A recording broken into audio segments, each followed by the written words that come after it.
All right, welcome back to the Fantasy Football Report. As always, happy to be joined by my co-host Hasan, who is upright this week, finally. Looking good. Not under my own power. Not under my own power. There's like a ton of pillows behind me that are propping me up, but happy to be upright. And I'm excited, super excited. Making his debut here on the repo is Sackreligious of the Stat Chasing podcast. And you can find a lot of his really, really strong work over at ADP. And I'm going to give him a shout out over at the Ship Chasing Discord. He's very active in there as well. Just a sharp mind. Guys, how was your Sundays? Mine was pretty good. Thank you for having me on, Blair, Hasan. Happy to be on the podcast. Had a okay Sunday. Was live to ship the morning London Showdown slate, and I was hanging on to first, and I think I was duped 8 or 9 ways, so it wasn't a great share, but unfortunately couldn't hang on. Jags captain got knocked off at the end by Bijan. But yeah, it was a good day overall. How about you guys? Yeah, good day. I think I know Hasan and I co-own a team that had Lamar Jackson and Mark Andrews that was waiting for those guys to finally put up some points. So good day on that front for sure. We're looking pretty good over there. We've also got, despite the dud from Debo, we've still got Brees going.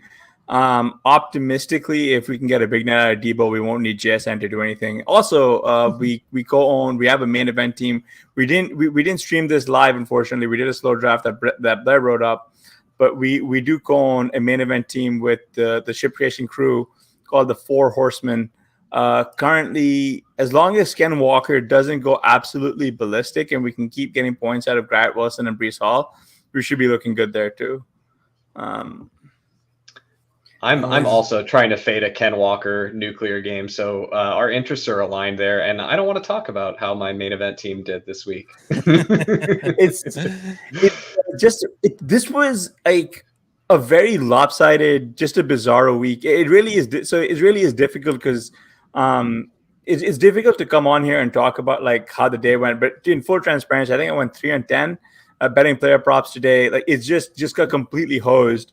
Particularly, I'll be be pretty honest and blunt here. I am mostly an under better, and a lot of these lines tend to be shaded a little bit really low. So I'm getting backdoored pretty badly in what I hope or thought were good spots. I'm also going to lose a matchup where I had a 45-point lead until CMC went completely nuclear.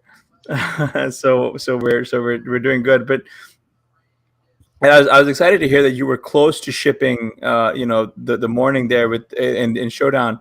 I wanted to ask, as part of your process, was Christian Kirk a big part here? Because he had 8 of 12 targets for 84 yards. Unfortunately, he didn't score that touchdown. Was he part of your process this morning? And where are you rest of season really on Kirk versus Ridley? And what are your thoughts on their current BB, the best ball resurrection drafts?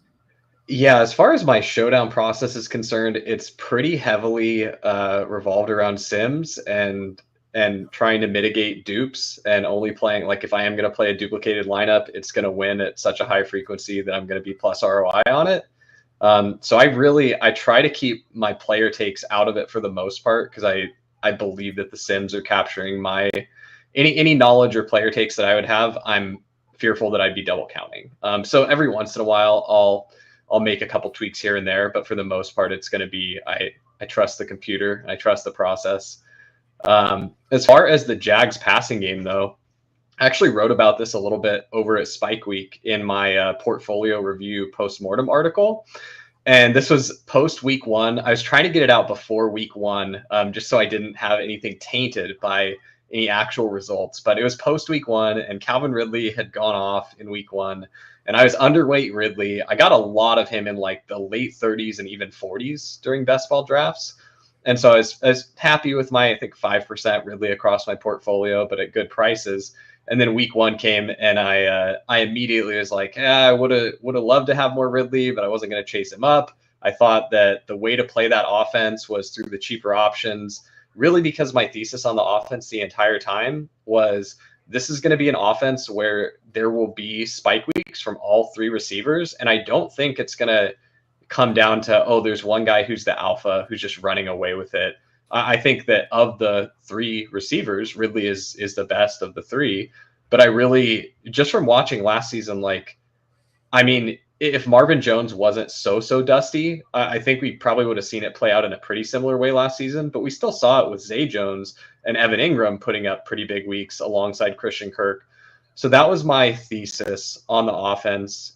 I ended up heavy Christian Kirk and a little overweight Zay Jones. I think the correct way to play that offense is like neutral to slightly underweight Ridley as he rose, and then overweight Kirk, and then most overweight on Zay Jones, just based on the prices. So going forward, like for Resurrection, the first few Resurrections I did, I only did a couple on the first day, but Ridley was going in the early second round, like at the 1-2 turn. And if you're drafting Ridley at the 1-2 turn, you're a slappy. That's just like plain and simple. Your DOA, what are you anchoring to? Yeah, what's gonna happen that makes that bet pay off, right? Like you're literally, it's so thin, you're literally saying that in the playoff weeks, Ridley has a week where he is just the guy that you need, and that's why it's okay to take him in the second, which is like, you can say that for a lot of the guys going in the first 4 rounds. So that's never going to be part of my process where I'm like, oh, I'm going to take this guy because he's the guy you need in playoff weeks. Like, yeah, pass on that. He's also not even, I mean, like, he just genuinely looks like a guy who hasn't played football in a year. I mean, he's got all the talent in the world, but I mean, so does Christian Kirk, right? Like, and like, aside from that week 1, just bizarro, I don't know what was going on with his usage that game. It just hasn't, like, we haven't seen that play out again, right? So I didn't get to watch the game this morning. My wife was running a half marathon, so I was trying to be supportive and not be on my phone sweating my showdown teams. But from some friends who were tilt watching the game and texting me that why is Ridley getting no targets? What's going on? Oh my gosh, the safeties keep shading over to him. He's getting double covered. It's just opening up everything for Kirk. That was what I heard today. And then in the Chiefs game, just going back to that lackluster performance he put up, I think if you haven't watched that entire game, like all of the snaps, there's a universe where Ridley goes for like 8 for 120 and 2 in that game. There was a pass interference play where he almost caught like a 45-yard pass on the sideline, and he only dropped it because he was heavily interfered with. He almost caught a touchdown in the back of it. There were like multiple outs to him having a huge game. So I think that reality is going to be closer to week 1 than what we've seen the last couple weeks. But I also don't think week 1 is like the mean outcome, you know? Yeah. What we've kind of seen, at least through 4 weeks, is that there aren't many. It doesn't seem like this offense can have both of these guys go off in the same week. Does that change your approach in showdowns at all when you're looking at trying to stack this team? In showdown, again, I trust that the Sims are correctly accounting for all the correlations and everything. So I'm really never going to pull those kinds of levers. I don't set any rules on my lineups or anything like that. It's literally just, what are the Sims spitting out? Let me put it through my model that predicts the number of duplicates that are going to be here, and then filter it down for the ROI that I'm going to be playing. I try to keep it relatively simple. But like for best ball, I would certainly be happy to stack up this offense, given the correct prices. Like Ridley, I haven't checked the Resurrection ADP, so I haven't seen if he's fallen to an appropriate price. But like, I would be happy taking early fifth round Ridley. And I also think like 5th round Kirk. I think Kirk was pretty efficiently priced the whole offseason. He slid a lot at the end of drafts, which is how I ended up so overweight. It's like, this isn't correct. He shouldn't be going in the 60s or 70s. Like, this is just an overreaction. And I think it was really just the inverse of the Ridley steam. People were like, oh, if Ridley's going so high, he's the alpha and it's not Christian Kirk. But I'd love to buy the Jags at a discount. Like, you can get Trevor Lawrence very cheap now. Zay Jones, the first day of resurrection, was going a little earlier than he did for most of the summer, which is probably fine. Like, I think that a lot more stuff crystallizes as we get the limited sample from the first few weeks. And so it's like, oh, Zay Jones is a receiver that receives snaps and targets in an NFL offense. And there were lots of guys previously being drafted around him where it's like Juju Smith-Schuster. That is not the case. That's not an NFL receiver receiving snaps or targets. Like, oh man, I forget what Juju. Like, I forget. I don't know what Juju got today, but his player prop was 28.5 receiving yards. I'm just curious to see if he even got above that. Because that was one where I was like looking at I really want to play the under for 28.5 yards. He had 14 yards.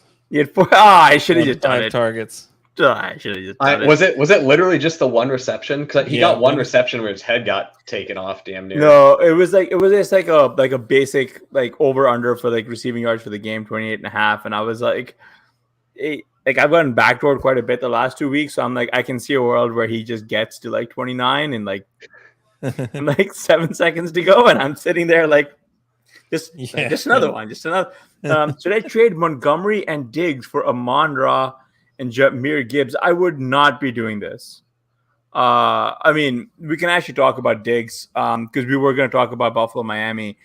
Diggs had he had 3 touchdowns today. He clearly is the alpha in that offense.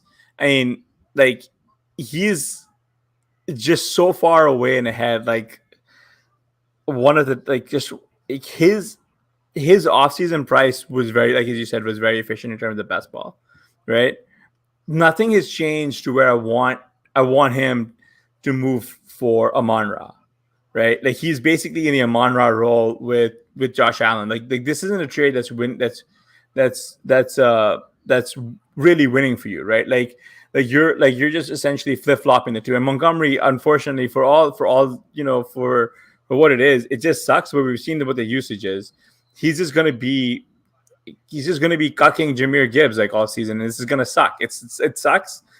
The only like the path for Jahmyr Gibbs there at the end of the 4th round was going to be a lot of these, burst plays. They're not even really doing that for him. They're not even really scheming him into space. We have to really figure out what they're going to do with Gibbs here. But yeah, like I like Jacob, I would just hold your side, bro. Like it looks good, but like just hold your side. Yeah, I think this really is a question about how you kind of see the Detroit usage going in the future. Like Montgomery getting almost double the number of snaps that Gibbs got in this game seems like like something that's not going to continue, but it's hard to say. Sackreligious, what are your thoughts there? I was going to ask you guys. I think Amon-Ra St. Brown is like a real. I've been taking notes, just like through the end of this drafting season before the season started, and like just kind of my thoughts on things that the market still does. Because for a lot of it, the market's pretty efficient in best ball as far as pricing players, but there's a few things where it's like really off. It does things extremely irrationally in like a couple spots. And one of them that I was trying to really figure out how I felt about it was players who overperformed their ADP in the past, or players who put together a really big performance or were league winners. It just sticks in people's brains, and it's so vivid that like a player like Amon-Ra, the efficient price for him was probably like this who like Amon-Ra are going to be pissed at me. It's probably like 2-3 turn, like, you're correct though. And I like Amon-Ra, but you're right. He was like better than, I would take him over DK Metcalf. I'd take him over Deebo Samuel. I mean, with the run out that Keenan Allen has got this season, now it looks silly to be taking Amon-Ra over Keenan, right? But I think a lot of that was the specific run out for the season. But like, because he was such a league winner in the past, and this is like carrying over from multiple seasons ago, right? Like it was his rookie season when he came on down the stretch and exploded. He got this huge ADP boost to even like last year where he was going, I think he was in the 4th round or something last year. Yeah. And I thought that was rich last year. And then he proved me wrong last year. He definitely, a 4th was for sure efficient, if not underpriced. But then this season he continues to climb, and it's just that effect of like people remembering from the past season, like, oh my gosh, this guy was such a smash. But it's like, yeah, you have to consider the price that he was at last season. And there were a few guys I felt like that was the case. And so that's something where I definitely made a note, and I want to look into that and do a little research this year and see if I can find some more specific examples and use that as a way to exploit the markets next season. Yeah, there's the double accounting. The double accounting effect is real. Also, there's a lot of for years I've sort of used like a back of the like heuristics. Yeah, I think that's the right word for it. Like just sort of where like guys who say the same shit, right? Robert Woods is such a supreme value at like big whatever the fuck, right? And for 3 years in a row, he was like a league loser. He was a roster clogger, just sort of where you were taking him. Like you were like passing up on all of these other, like, you know, I think the first year where you were like taking him before, it was like people were taking him earlier than Cup, right? And then that was that for like Woods, unfortunately, right? And everyone was like, well, that was just a bad run out. Injuries happen. And then he fell a little bit. People are still taking him above like high upside players like Amon Ra and shit. And then it was just like, you know, it's at some point you just gotta let the like the Twitter people like do their thing, talk themselves into like liking substandard guys into like high ADPs, and then we, you know, guys like us have to decide where we're going to be in our portfolio, right, Blair? Like you had to make a decision. I think I capitulated on Amon Ra at the end of the season, where I was just like, he's not fucking getting cheaper. Like, this is it for me. Like, I just have to pay. Like, I just have to pay to be 8%. Yeah, I ate my vegetables, got to 8%. Like, I'm not gonna fade the guy all the way, you know, but like he just didn't get cheaper. Like, he just stuck. It was like, and I was just like, at this point, I just have to do it. Like, I'm just like, I was trying to take Eckler like as a in hero RB builds. I was trying to take Diggs, and I had to just sort of like, it just blew me up towards the end where I'm just like I'm just trying to jam him on Ra, because I'm like, oh my god, I'm like 3%, and like I got 2 weeks until the season starts. Like what am I doing here? I mean, he's got 200-yard games already, and I mean, his Thursday game was kind of like the worst one he's had so far, and he still scored. He's just I don't know, it's something. Yeah, it's still a bit of a. I mean, it sticks on my craw a little bit, because like, you know, like kind of what Sackreligious was saying is that like if he wasn't, the price never changed. He just stuck around, even though in a efficient micro EMH suggests he should have been backsliding. You know what I mean? Yeah, maybe. But I did want to get your thoughts on. Well, actually, there's a bunch of guys here on our show sheet who we haven't even had a chance to talk about. But let's just start with the guy who, in retrospect, looked insanely overpriced, right? Justin Fields looked, for the first time today, he looked like an actual competent quarterback. Completed 20 out of 34 attempts for 355 yards and 4 touchdowns in their loss to the Broncos. He also had 4 rushes for only 25 yards.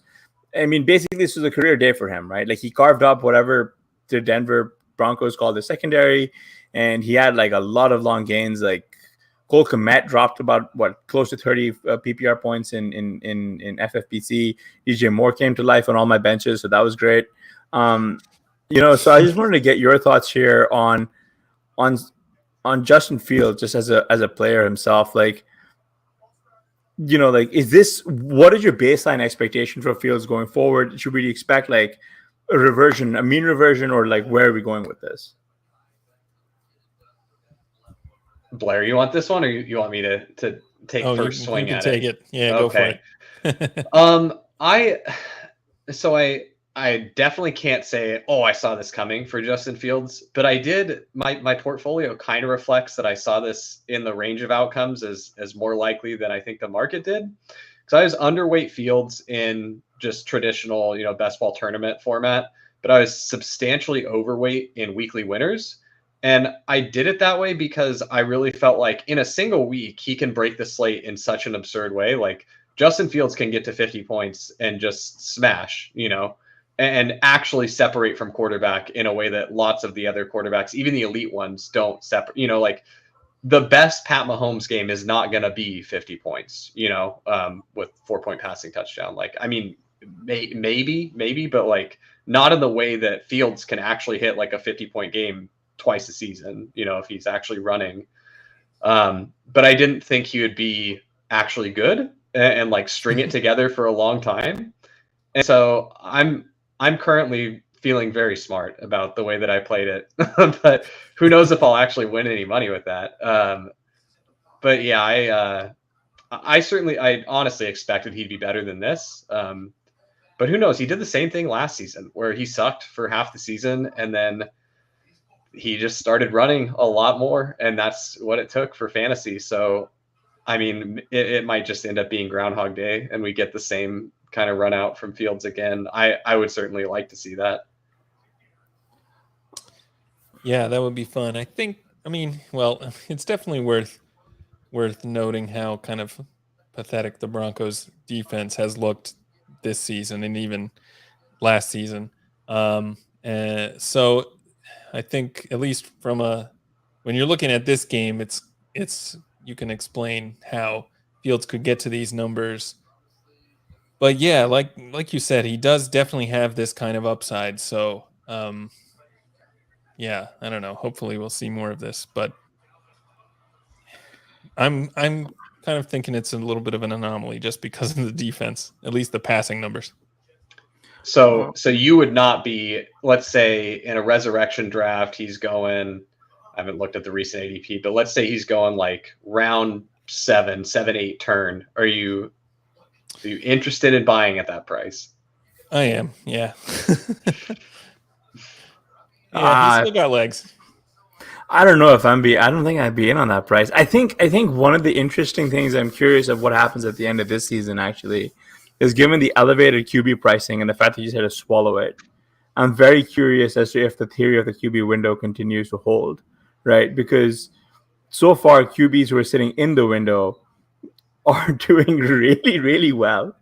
Whereas if you were drafting them fairly early, like especially in like the 4th, 5th rounds, those are the guys who are really going to be. I mean, that's how your team sinks, right? Like you're substituting high upside skill guys for a hypothetical, top 5 every week QB who is not getting you that, and then on the way back, you're also.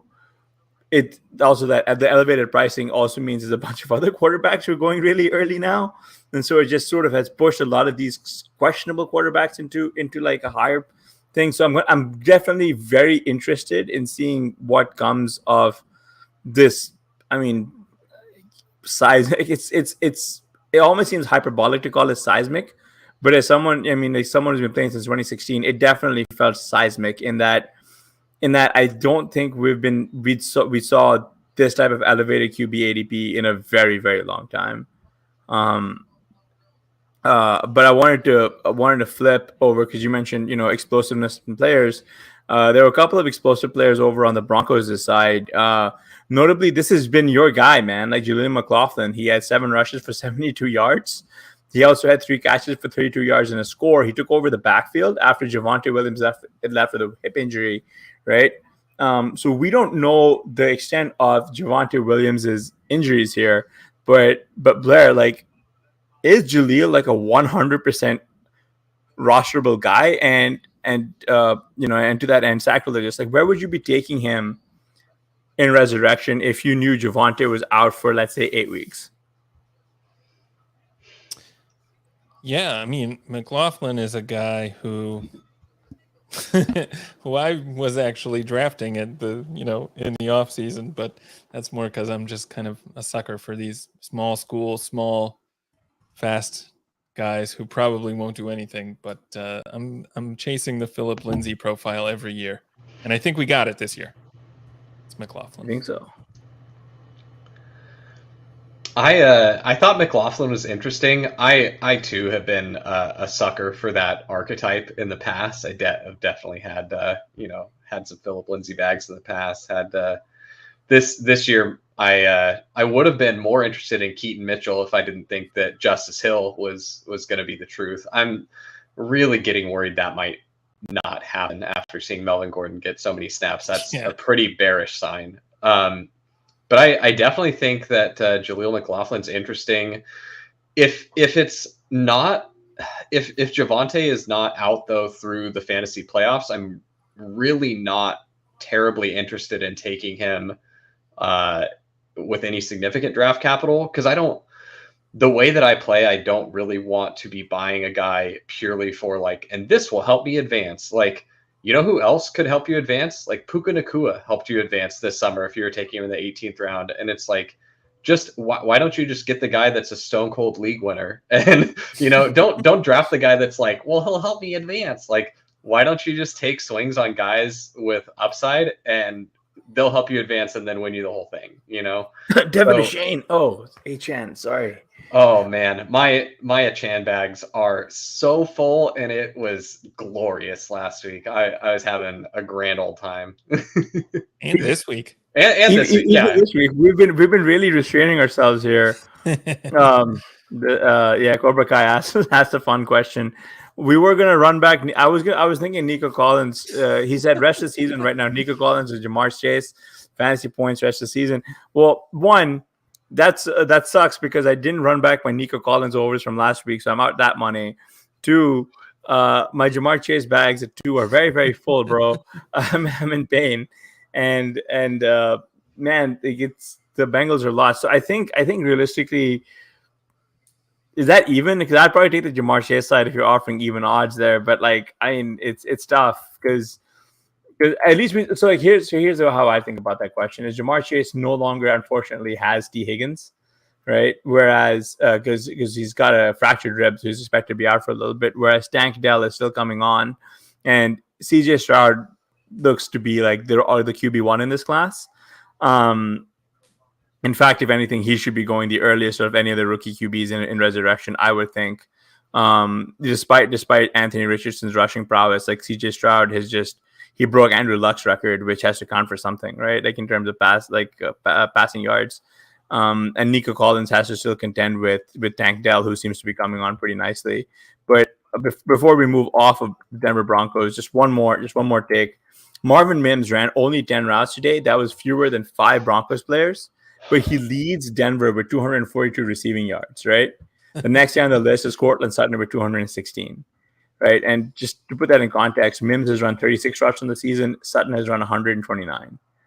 Right, like what would it take for Sean Payton to really just actually put this guy on the field ahead of this bizarro world, like fight for your job type thing, where we're seeing, Lil Jordan Humphrey on the field, Chris Manhurst on the field, Nate Adkins I don't even know who Nate Adkins is, but he's on the field, right? What would it take to get Mims on the field? It would take Lil Jordan Humphrey and Nate Adkins and Brandon Powell and whoever else to literally kick Sean Payton's dog to get Mims on the field. I'm so frustrated with the Broncos. Also, I don't know if you guys saw this play in the Broncos game, but there was Russ bought some time in the pocket. It's like a need to have it kind of play. Jeudy's running downfield and he's beat his man, and the safety is coming over to help, and he is taking the incorrect angle. Like Jeudy, this is the kind of ball that Russ will throw for a touchdown. Like, you just keep running, buddy. And he pulls up on the route because he is afraid of running into the safety. It's like, dog, just run into the safety. It's a 60-yard play because they are throwing the flag for pass interference. And that play tilted me enough because I had Jeudy on my main event team.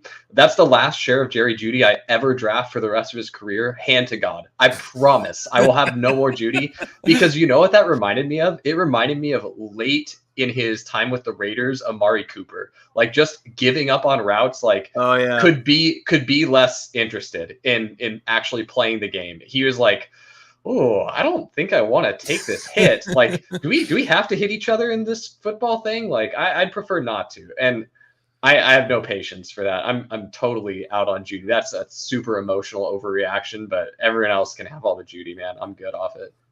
No, it was definitely a tough.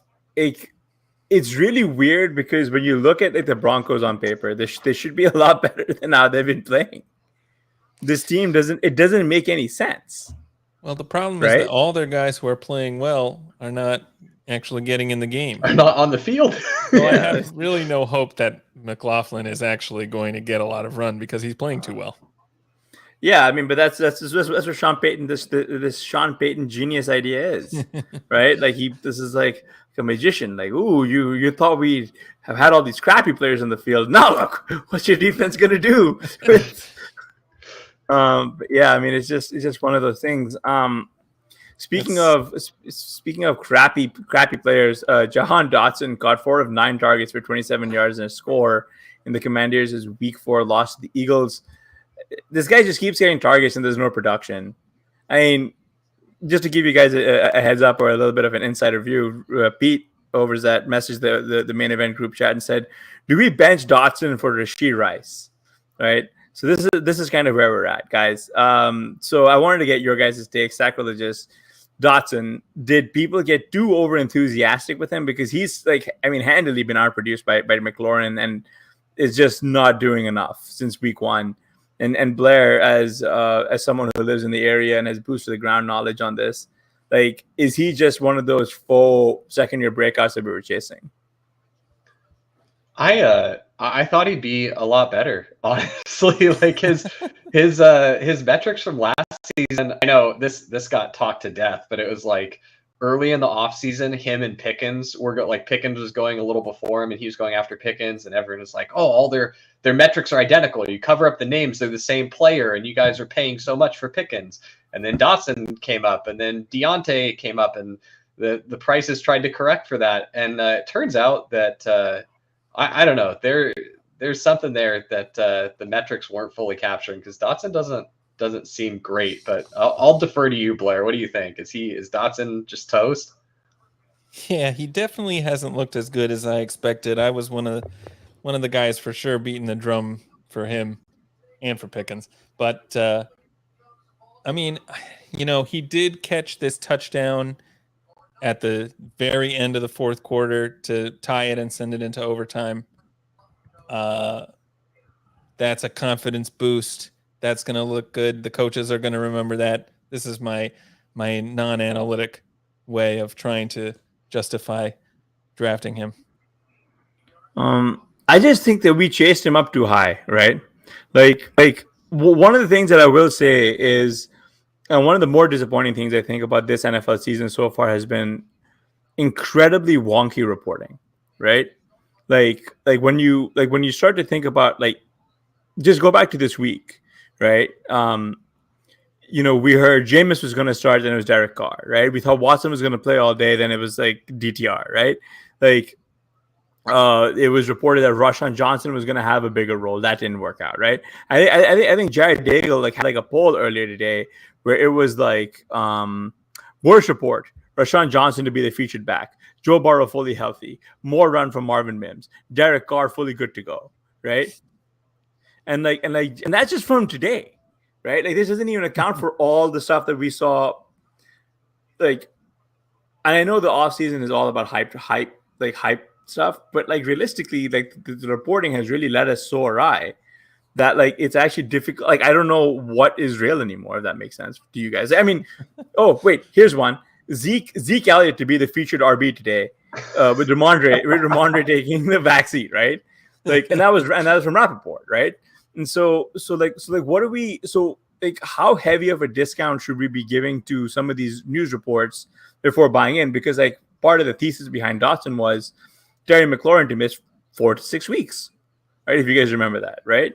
Like, and then like a week before the season starts, Terry McLaurin practicing in full, right? And like that changes by then the ADP has set, and like it's on us as players to just go, we got to go full bore on Terry. He's like, this is the cheaper way to play the offense, and he's probably the alpha, right? But like, I was curious what your guys' thoughts were there, like, or at least how you'd played in the future in case of similar situations.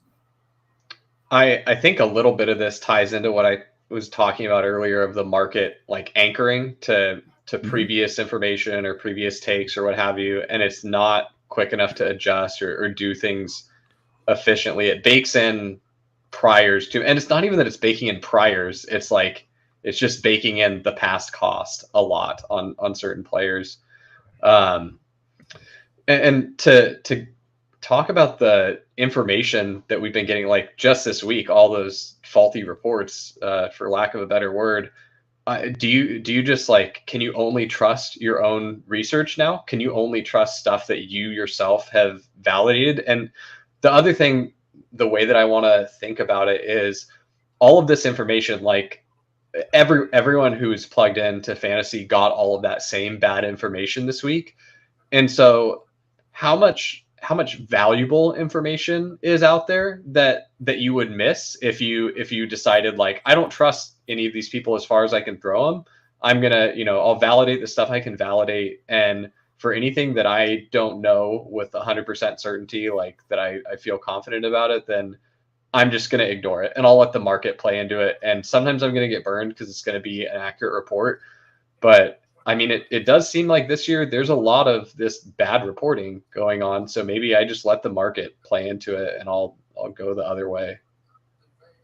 Yeah, because the one thing I thought about, or as I floated, was to some friends was, do we just go hit like, if Derek Carr is playing, do we just carpet bomb all of the unders on the Raiders players, right? I mean, it's not even like 6 days ago where we're talking about this man having a grade 2 AC joint sprain where he couldn't lift his arm above his shoulder, right? And then today we get a report saying he showed up feeling fully fine and he's able to play. And here's how it played out, right? So Alvin Kamara returned today. He rushed 11 times for 51 yards in their loss to the Buccaneers, but he had 13 catches for 33 additional yards. Like this is the most disgusting like PPR merchant line of all, right? And like when he was interviewed after their loss, like there was a lot of discussion from Kamara saying we're gonna have to have a hard look at ourselves for the offense. Well, honestly, the answer is probably just put in Jameis, man. Yeah, this was right? shades of Najee Harris with Ben Roethlisberger, right? Just like right, yeah, all the checkdowns you can handle and then some. Yeah, I don't really have anything to add. I mean, I don't know. It does make it tricky to play from a fantasy perspective, although I don't have a ton of exposure to the Saints anyway. So outside of Olave, right? Yeah, which is a bummer because he's not getting any, this is really, really not helping him. The interesting thing, at least to me here, was Kendra Miller is still not getting on the field. Like I think there's an issue. Like at least the thing that frightens me here is that Kamara returned in a full blown bell cow role. I've got like no Kamara, man. Like this is like that actually legitimately scares me because my Kendra bags are very full because I just didn't think Kamara looked like the same guy he did last year. Like he just isn't the same guy. Like he hasn't been the same guy for a few years now, and they actually drafted Miller fairly high, like in the same range as Kamara. So I wanted to get your thoughts, Sackreligious. You were also a guy who I know was reasonably bullish on Kamara. So on Miller. So I wanted to get your take. Like, are we just optimistically hoping for a big blow up Kendra Miller game at some point where he can force himself on the field like Ichan? Yeah, I as a man who has roughly a used Toyota Corolla worth of Kendra Miller on his teams. Oh yeah. I think the path right now to that not being really, really bad is, like you said, you're going to need an explosive play or explosive game from him. And the reason I'm not, I feel like I should be more pessimistic on Kendra right now, but the reason I'm not more pessimistic is that I watched Alvin Kamara play football last year. And I watched David Johnson get snaps over him, and it's just like I said earlier, like, oh, Melvin Gordon was taking significant snaps over Justice Hill. Like, I'm probably dead. The Justice Hill play is probably toast.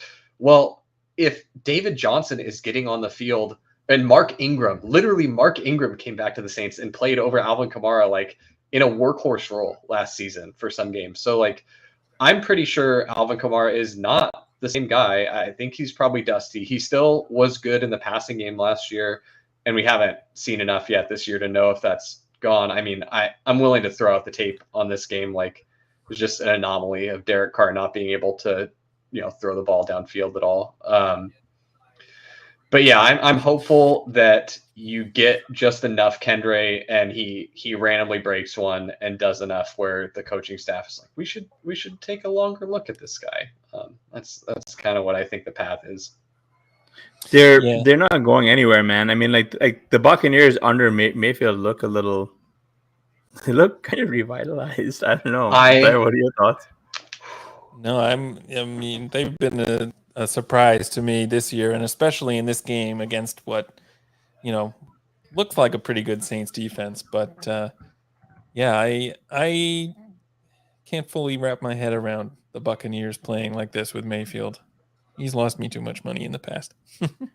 I'm so excited for Baker, man. I'm so happy. And just with the Browns having, I mean, Deshaun Watson hasn't looked good all season, and then he misses this game. It was just Baker Mayfield gets to make the Browns suck his dick from the back after today. It was fantastic. I was pumping my fist for Baker, man, and that's unrelated to the amount of Baker shares that I have in best ball. So I'm excited for him. He was not an easy click, right? Like at the end, but I mean, given Evans and Godwin's price, like you could easily have stacked Evans and or you could have gone Evans and or Godwin, Gate Otten, Baker Mayfield, no problem, call it a day.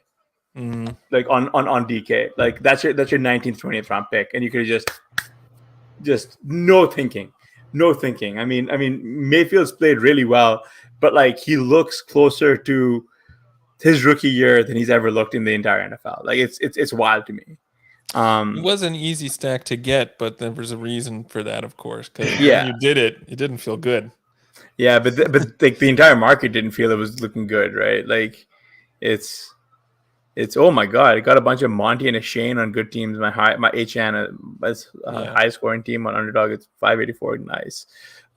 Actually, speaking of HN, so I don't know if you watched this game at all, but the guy who I highlighted here is Braxton Berrios, who caught 6 of 6 targets for 43 yards in a score, and he also had an 11-yard rush. Right, these are all season highs for him, and this is Berrios' first touchdown as a Dolphin. I mean, part of the reason his research is like this is because River Cracroft wasn't there. But Sackreligious, I wanted to get your take on this. Is there a reason why he should be leading this receiver core in targets? What is going on here, right? Like, I didn't watch. I only caught this game when it came on Red Zone, so I didn't get to take a super close look at it. I would guess that it was a pretty big part of the Bills' plan on defense to remove Tyreek from the game plan, remove Waddle from the game plan. Everyone else is allowed to beat us, and that's why Achan did pop off again a little bit, but it was enough to take away those two key pieces of the receiving game. And I feel like that's kind of the playbook for a lot of teams with explosive passing games. It's we're just not going to let you do the explosive passing thing. You can do everything else to us, and if you beat us on the ground, you beat us on the ground. Like we should score enough points to beat you if we're only letting you get there on the ground. But the Bills definitely showed up in a pretty big way. I would call this more of an anomaly than anything for the Dolphins. I think the Dolphins are such a strong offense, and I'm actually curious to hear both of your thoughts on Waddle. Is he just having like a little bit of a slow comeback from the injuries? What's going on there? He wasn't. You can go first there. No, I have a different. My pick might be a little off from yours. So I wanted to build off of it. I mean, I just think that. Well, that's kind of my guess that he's maybe not 100% yet, and I think what you said about the Bills wanting to really take Hill and Waddle out of this game makes a lot of sense, and it really does explain what we saw from Berrios. So yeah, I'm not too worried about Hill yet. I'm not panicking on Hill yet. But I could be wrong. Waddle does feel like he was overdrafted Waddle, yeah. all season. You know what I mean? Like, I'm not too worried. Like, I knew I had to eat that price, and I'm a Waddle slappy, unfortunately. So it doesn't really like it. It's really done a number on my underdog portfolio. It sucks because I mean, like, I'm a slappy. He doesn't seem to get like his. This is for reference. Like every game he's been active, his Vegas line has been 4.5 catches. Right, he's gone under that number each time by the hook. Right, so like he's gone for four catches each time. So it's been really frustrating as someone who genuinely believes in Waddle as a talent. And we've seen him have these massive spike weeks, and he's yet to have one. But like, it's frustrating that a team was able to take both of them away, right? Like, it's frustrating that they're able to take both of them away, and then it's good that Achan was there on the ground, right? Like, this is a bonkers stat line: 8 carries, 101 yards, and 2 scores. Like that is like absolutely nuts. And then he also added, like, you know, he also had 5 targets. He caught 3 of those in 19 yards, right? So it like, I'm almost worried that Waddle's going to experience a bit of more of a target squeeze relative to Tyreek Hill. And I'm optimistic that if anyone can figure out how to get this going, or at least changing the looks up a little bit, it's McDaniels. You know what I mean? Like getting Waddle more in motion. So I think in retrospect, I think just me happily clicking him in the mid-second round, I think just going back, if I could go back a few weeks and just tell my past self, hey, this is going to be a horrible mistake. Like his efficient price is probably at the 3-4 turn. Like, ease up a little bit. No need to go 25% here. Might have gone a long way. You know what I mean? I also have an absolute truckload of Waddle. I got a lot of him on DK because he would go to he'd go to like the 2-3 turn. I have some 3rd round Waddle, and so I think I have 27% on DK, which underdog I only had like I think 17 or 18 or something like that only. But yeah, I was super high on the Dolphins offense, and I pretty much always wanted to have the Tua stack open. So if I didn't get Tyreek, I really wanted Waddle. I'm not ready to call it like, oh, this was a terrible mistake, and that might just be bag defending. But I do think that with an offense like this, where they deliver such explosive plays, I think that you still got, let's just say hypothetically, that you get, 6 games where Waddle looks like, oh, that was why we drafted in the 2nd round, like double-digit targets, like a touchdown, 100 yards, like, isn't that enough to pay off that 2nd round price? Like, you don't need a ton of games. Like 6 is probably like where you're break even. He's not helping you, but he's not hurting you anymore. And like anything more than that is gravy. Because like really a lot of these, I mean, like T Higgins was going in the same range. I guess a little later, but on DK. I would rather had like Waddle at that point, right? I've always been Waddle over Higgins though, but I did a lot of that my Amon-Ra take. I was like Amon-Ra, Garrett Wilson, Devontae Adams, Waddle. Yeah. That was all like, I viewed them as pretty interchangeable. And so I would pull Waddle up a lot of the time when I needed to open the Tua stack and I didn't have it open. So that's how I ended up with so much. But I'm not ready. I'm going to leave the light on for Waddle still. He's shown such great talent in his short career already where I'm like, yeah, I'm not going to bury this guy just yet. Yeah, I mean, I'm not trying not to bury him. I'm just really frustrated by what should have been bigger scoring output. But at the same time, like, we know it's coming, and we know the Finns have a really good, really friendly fantasy playoff schedule. Like one of the most fun starts you could do on DK was Tyreek in the 1st, Waddle in the 2nd, Lamar in the 3rd, Mark Andrews in the 4th. Right, like or was it Mark Andrews in the 3rd, Lamar in the 4th? Yeah, that's the way. That's the right way. I got exactly one of those teams, and I'm just praying this can somehow advance and make it, because like that's just like, I mean, that's kind of was the thesis behind this, right?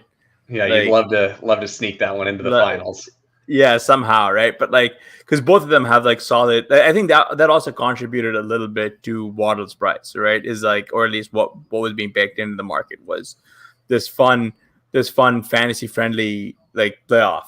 Like, if you get into the pods and you don't have the Finns and they're going to go nuclear in the playoffs, you're drawing dead in those pods. I cannot tell you guys how much I hate the pod structure, and I can go on like on a rant for this, because like it cost me a chance at like my first ever Millie Maker like a couple of years ago with like back when people were convinced Tyrod was going to start the whole season and Justin Herbert was going to ride the pine. I had a couple of those teams make it to like week 15, 16, week 15 and then drop out before I could make it. And if I was in a different pod, I would have advanced if it wasn't for like my pod. But anyway, I've got a hot pods take here. If I'd love to hear it. I think the pods are so good and so bad at the same time. They're good because of the quality of sweat you get from the structure of the pods, right? And they're bad because of the unnecessary variance they inject into one of the highest variance forms of gambling that we do. It's like, why do I want more variance? Like I want all the games that I play that are games of skill to have variance to keep the bad players around, right? Like I need the donkeys to win a lot. Like I want them to win often. I just want there to be enough variance for that to happen. But like, there's some point where it's enough. And so I had this hot take for how they can fix the pod structure. And I asked Underdog a couple times to do this. I'm just going to keep putting it out in the universe until someone does it. But please just make me a tournament called the Cerberus. When I get a team to the playoffs, you make 3 copies of it. So every team that makes it to the playoffs gets copied 3 times, runs it through all the pods, and then you get to the finals. So you could, if you run pure, you might end up with 3 copies of the same exact team in the finals. Most likely not. You know, you might get 1, you probably get 0, but that way you even out the pod luck a little bit, right? You get to sample 3 different pods. So that's my hot take for how we fix the pods, but still get to keep them around. Yeah, I really like that. Interesting idea. I even like the name. The Cerberus is sexy. I know, right? Yeah. I mean, I just shared my pod structure sad sack story like in the chat where I needed 1 catch just from Deontay and he had a case of drops that night and I failed to advance like one PPR point when it put me above, and I was talking to some friends who were in other pods and they were like, yeah, I had 186, the guy advanced at 189. I'm like, I had 215 points, man. Like what else can I do? Anyway, but you know, talking about the fact that back when Justin Herbert was a rookie, let's talk about another Chargers rookie in Quentin Johnson, who caught one of his 3 targets for 18 yards in the Chargers' Week 4 win over the Raiders. You know, Johnson, again, going back to some of the hype stories, he was gaining hype all this week from head coach Brandon Staley as a player to step up in the wake of Mike Williams' torn ACL. It didn't come to fruition, right? And he had a pretty disappointing outing, falling short of the coach speak. And in fact, what was the most surprising was Joshua Palmer led the way with 7 targets. So I wanted to get both your guys' take. Like, do you think this is going to be like taking the bye week? I think they're on bye week 5. I was curious if they're going to be taking this bye week as a chance to figure out how to integrate QJ more in. I mean, this was like a peak Chargers game. So I wanted to get your guys' thoughts on the whole cluster here, but especially QJ's outlook rest of the season. Blair, I'll let you go ahead and take this one first. Yeah, I mean, I'm unsure what to do exactly with Johnson because, like, it's one thing when he's not getting on the field, but he also hasn't looked that good. And today I think he had, 30-something snaps? I can't remember. But, you know, to not be able to produce with that is troubling. I guess my question is, how long can you wait before you give up on even a rookie you had high hopes for? Yeah, I was not super high on QJ all through the offseason. I'm not a tape grinder, but like I watch a little bit just to like try and educate myself and have more than I don't want to just be in the spreadsheets. You know, I think that you got to take all the different flavors of the data that you can get and try to form a well-researched opinion. And so my initial take this offseason on QJ was he doesn't look very good. He looks like N'Keal Harry crossed with like diet Brandon Ayuk, and he body catches everything. And the only times he's like putting up good plays, he's doing it by just besting inferior competition. Like the dude's breaking tackles from guys that are selling used cars right now, you know? And so I wasn't super high on him. And I thought that a lot of the hype that he was getting in the whole NFL scouting process was vividness bias from the scouts who got to watch TCU make a run to the national championship, and it's and also he's the only big guy in the class. I felt like there were a lot of factors where it's like we're putting this guy on a pedestal because there's just a vacuum. There's a vacuum wanting a player like this, and no one actually fit the bill to get this hyped over a player in the class. And so we just inserted QJ, and we were like, QJ's the guy. So I didn't draft a ton of QJ until Pat Carrain told me something that I thought it was a really good way to think about it. And he basically said, all the red flags you're identifying about QJ, you're not wrong. Like, these are red flags in the profile. Like, you're very correct. But the red flags don't mean that he's a bust, guaranteed. Like, number one, you don't know ball. You don't actually know what the fuck you're talking about. He could be bad. He could be good, but you don't know. It's like, yeah, you're very right. I don't know. But what he does have is a really wide range of outcomes with all these red flags, right? And aren't we interested in wide ranges of outcomes, especially in best ball? Like, yeah, so sign me up. So he was another player I ate my vegetables on. I got to my 8% and I was like, okay, I'm full, Mom. Can I be excused, please? And so I didn't take any more. I think, Hasan, what you said about, is the bye week a chance for them to integrate him more into the offense? That makes a ton of sense to me. I think that like a team that spends that kind of draft capital on a guy should be really trying to get him involved. And I thought the way that they used him in the preseason, I read into that signal as they want this guy to be ready to go right away. Like, the reason he's getting so much work in the preseason is we're trying to get all the rust out now, trying to get him in game shape, get some usable film too that we can review with him in the preseason and give him the stuff that we need him to work on and get better at, and then be good to go when the season starts. And that was what I had kind of told myself. So I'm not ready to bury him just yet. I don't think Josh Palmer's very good. Herbert's broken finger's a little concerning though. I mean, it's non-throwing hand, but I don't know. So painful, man. It's not good. Like I don't prefer for my quarterbacks to have a broken finger, regardless of what hand it's on. So I don't know. I'm not terribly excited for QJ going forward, but I'm also not ready to bury him and say that this guy's never going to do it. So that's my 2 cents on QJ. I mean, the only big fear for me right now is Eckler's going to return, right? Post bye week, and he's a target vacuum. Like, the whole reason Keenan's having this massive run out right now is because Eckler's not there, right? Like, who's running the low 8 out routes? Keenan Allen, right? Like, today he didn't have to do it. I mean, the 7 targets for Palmer were ridiculous. I mean, like Palmer has some pretty big drops too. I mean, like, there's a reason why they're leaning into him right now, but like Eckler's return changes the actual chemistry of this team by quite a bit. And if it's splash plays we want, I think QJ is fine. It just depends on I think in resurrection drafts, you're going to have to be very price sensitive, right? Because he's still a black box guy right now he's coming into a ton of opportunity, right? And hypothetical opportunity, and like, it just, Blair, where would you consider taking QJ? And I'll be pretty blunt with you guys. I enjoy resurrection, and I brick it. Like, I've just bricked it. Like, it's just a format that just doesn't make sense. Like, I'll draft a couple of teams here and there just for fun, but like, it's just a format that I'm not breaking 10th place. Like, I'm just gonna brick it. Yeah, I mean, where the ranking you would have him in resurrection drafts was going to be my next question, because I think like toward the end of the offseason, his price had started to come down where you could get him in the 10th or even the 11th someplace. And I think based on how he's played, even when he's gotten the opportunity, got on the field, he hasn't looked good. He hasn't gotten more than 18 yards.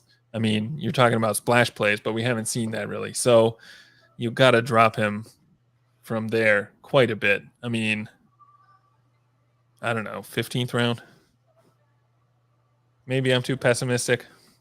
The other thing about resurrection is, now that we have more information, those later rounds, like once you get past like the 13th or maybe the 14th, it's just all dust. It's so bad. So like he probably, it's just a total void. Like there's a couple pockets where at the first day I felt like yeah, that's a void. Like there's a bunch of guys that will be leaving this ADP band because they will be moving up, and there's a bunch of guys that will be leaving the other way because they will be moving down. And so you end up with like just the initial like market setting of that tournament. You end up with a couple. Like if you do a lot of best ball drafting, you can tell like that this is a void, this is a vacuum, and guys that like don't really belong in the place above or below like get here, and that's a really interesting place to attack inefficiencies. I haven't looked at the recent ADP, so I don't have a good example of a guy that made it into the vacuum, but I really felt like round 8, 9 looked like a pretty big vacuum, just because a lot of the earlier tight ends I felt like should fall, and the market was doing that, and a lot of the wide receivers that we weren't sure on, like after the wide receiver window closed, that we were a little tentative on, like Nico Collins, some of those guys. Jacoby Myers, like all of a sudden we're going to start screaming up. And so you end up with that like 8th, 9th range where you get the guys who, just because of the recent results, like I don't really even think Jacoby Myers should probably be like an 8th, 9th round pick. Maybe like he probably was going like a little too late, but like he shouldn't be like an 8th round pick. But they'll come in and they'll fill that void in the ADP.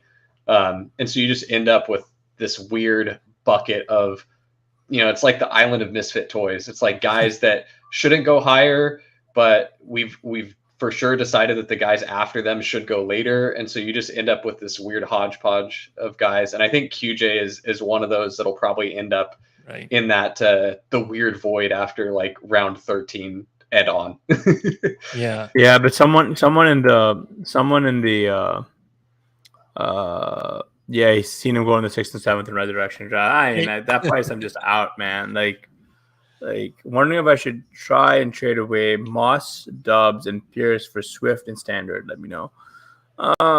That's Zach Moss, Romeo Dubs, and Damian Pierce. I would probably. It feels, yeah, that's exactly right, Jawan. Like that's a lot, and we don't know anything about JT. Like I'm given the injuries to multiple high, well-respected running backs in the NFL. Breece Hall, no, not Breece Hall.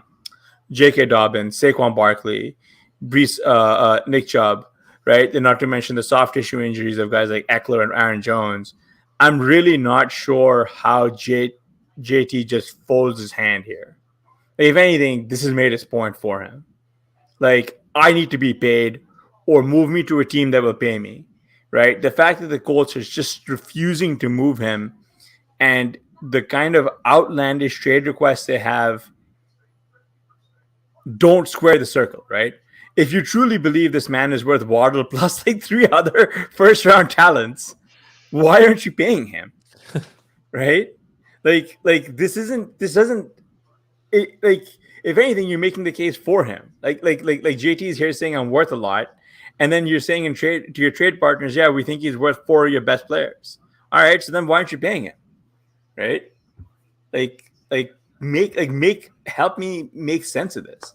Well, Ray, like the good thing there for you is that you've actually got so you've actually got Barkley and Monty as your starting RBs. Would love to have Swift, right? But that's the issue, is that like maybe you could do Moss plus Dubs. You don't necessarily have to give everything away, or Pierce plus Dubs and hold on to Moss for now. I would do Pierce plus Dobbs. You want to? Yeah. I would have like if Evan Hull hadn't gotten injured, I'd be trying to offload Moss so fast just because it's a mirage. He's not actually good. It's just the workload. Like a better talent will come in and eat it all up. But there's like no one else there now. So I think Moss is the one you hold on to, because it doesn't look like. I'm not sure how I feel about Pierce, because his role was not looking good, but the offense looks like it could be a lot better than we expected. So how do you guys value Pierce going forward? Is he potentially a buy low, or are they not going to be good enough to where he gets enough of the work or high value touches? It's a good question. I haven't been really on Pierce, and even even if I thought that the offense was going to be good, which they definitely could be, they could be pretty surprising. I'd have a lot more interest in Josh Downs than in Pierce. But I'm sorry. I thought we were talking Damian Pierce, not Alex, that's you I thought you made had I Alex misspoke Pierce. trade. Oh, No. Josh Downs had been One on of us is Blair's confused. mind because full transparency for both of our Pierce makes FFPC sense. leagues, for both of our FFPC leagues, we actually put in for Downs, and we put in like sneaky low bids, and we in one league we were outbid by like $150, and then the other one we lost by 13 in the MA, but kind of frustrating. But no, I think the thing with Damian Pierce is the offense seems good, but Pierce just seems like a guy. Yeah. Right? Like I'm more interested in seeing when we see more Singletary right now. Like they had Singletary in there he threw for a touchdown. A passing touchdown. Yeah, and he's also, I mean, they're still using Damian Pierce as the guy, but this offense isn't passing a lot to the running back. But I am curious. Like, I'm not expecting a full-blown 50-50 split, right? But 65-35 split, right? If you give 35 of these rushes to Singletary, like, what does that do to Pierce? And I really think that they should be considering this as an alternative because this team is pretty feisty, and I don't know if Pierce is just like Pierce is very he's just, I don't know, if when they play against better teams, he does not look this good. Damian Pierce is not even a player in my brain, as you can tell. So yeah, I've been pretty low on him. I had been telling anyone who asked me, like, oh my gosh, you need to sell Pierce before, like, sell him while the name value still exists. Like before the cat is fully out of the bag. I had a bunch of people asking me before the season started, like, because they had Pierce in a keeper league. It's like, you need to sell him before the first game. That offensive line is going to be atrocious. He's not going to do anything. You have name value right now. Just get rid of him. And then the first week happened and it's unmovable. And so now I'm thinking, well, maybe I went too far. Now that the offense is better than I was anticipating, maybe I'm going too far. But the workload really isn't there for him. And so, yeah, I think that just because one part of the parlay that you needed to hit for Pierce to be good is looking like it could hit in the offense being good, you're still not getting the other part where he's getting the work, or that they're having a successful run game. Like, just because the offense is good doesn't mean they're running the ball successfully either. Right, so right. I think the interesting part of this question, kind of to move off Pierce, is about whether you think this role that Dobbs had on Thursday is legit. Like, he had 13 targets. I mean, we don't usually talk Thursday night games. Yeah. How do we feel about Dobbs going forward? Even with Watson back, he's looking like he might be the guy, at least in one game. I think that is going to be, let's just use the Jags offense as a comparison. It's going to be the carousel of which of the three gets it this week. Because I think Jaden Reed is good too. Oh, yeah. Like, I think he's good. And I never was fully convinced on Watson, but I ate my vegetable. I came in underweight, but I ate my vegetables on him too. But yeah, I was over Dobbs, over Reed, and just playing it through the cheaper options because Watson to me just always looked like a Martavis Bryant, and so I don't want to pay 4th round price for Martavis Bryant. Like, let me pay for. I know that this comparison's probably beat to death, but Jaden Reed looked like, there's a path to Stephon Diggs there, and Romeo Dobbs wasn't super exciting, but it was like, if this offense is productive, someone's going to get something, and Dobbs could be someone. So. Dobbs was also helped by Musgrave missing the game, right? And Christian Washington not being fully 100%, and then also Aaron Jones not being fully 100%, right? Jaden Reed's part-time role's got to expand. It just has to expand. He can't just be this like weirdo package guy that you just put in, right? Like, he's got to be on there like all the time. Three wide receiver sets. I mean, like, the runner for Dobbs right now has been pretty lucky. Right, like, he's still a guy who I have yet to find the faith to put him into my lineups on a lot of teams, just because I don't build teams that way. It's just like he's always like a backup guy to me. Like, he was an easy click where he was going. Watson was always a difficult click, right? Because you've got the black box of Jordan Love, who is, I mean, let's face it, jury's still out there. Like, it's just I'm not willing to just admit that he's a good quarterback. He only plays well in like when teams drop like into prevent defense, right? All that means is good for fantasy scoring, right? They don't prevent shit. But like until you get to, you know, this extreme script, like you're not going to get much out of guys like Dobbs. And then Dobbs is also going to get squeezed by a healthy Christian Watson, potentially a healthy Aaron Jones, and also a Reed is going to see his roller span and Musgrave. So yeah, I think if there's one guy who you have to get rid of now, it's probably him. So I think that's probably the trade you want to float there. But yeah, we don't typically talk Thursday. It's also just like a bad dream. But I will say, if you guys were curious about, oh my goodness, Zach Wilson this is gonna sound crazy. He's throwing darts. This really makes this is bizarro world. This doesn't make any sense. Anyway, but to get back to it, it's just like to give you an idea of where it was at the start for Vegas lines. Dobbs to have the most receiving yards that game was 9-1, right? Like he was priced below, I think, a whole bunch of guys. And I know a friend of the show, John Lipinski, actually hit that bet on Thursday night. But he's still a guy who you want to sell high on if you can. Yeah. All right. Anyone else we wanted to talk about? All I want to say is, I mean, the only guy I want to say, or at least touch on, is actually I want to get your thoughts on the Sackreligious. Going back to the offseason, like last question, right? CMC versus Justin Jefferson for the 101. Who do you think it should really be? Justin Jefferson. And I know that CMC has put together some incredible games, but so has Justin Jefferson. Like if you look at Justin Jefferson's line, the dude is putting up like a guaranteed 150 yards every game, and you got a strong chance at a touchdown.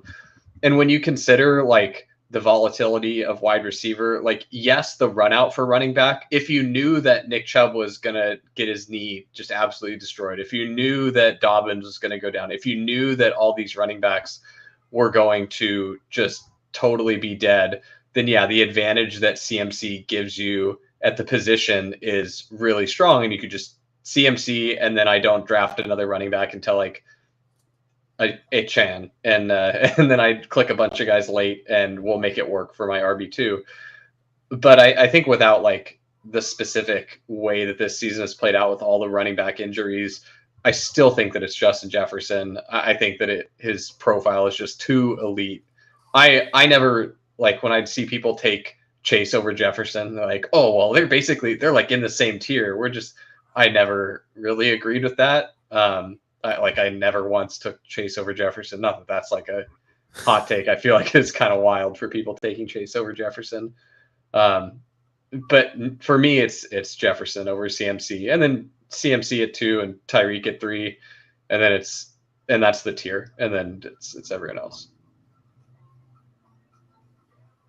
Yeah, I mean, all I want to say is CMC absolutely dumpstered me in a league where I have a 45 point lead. So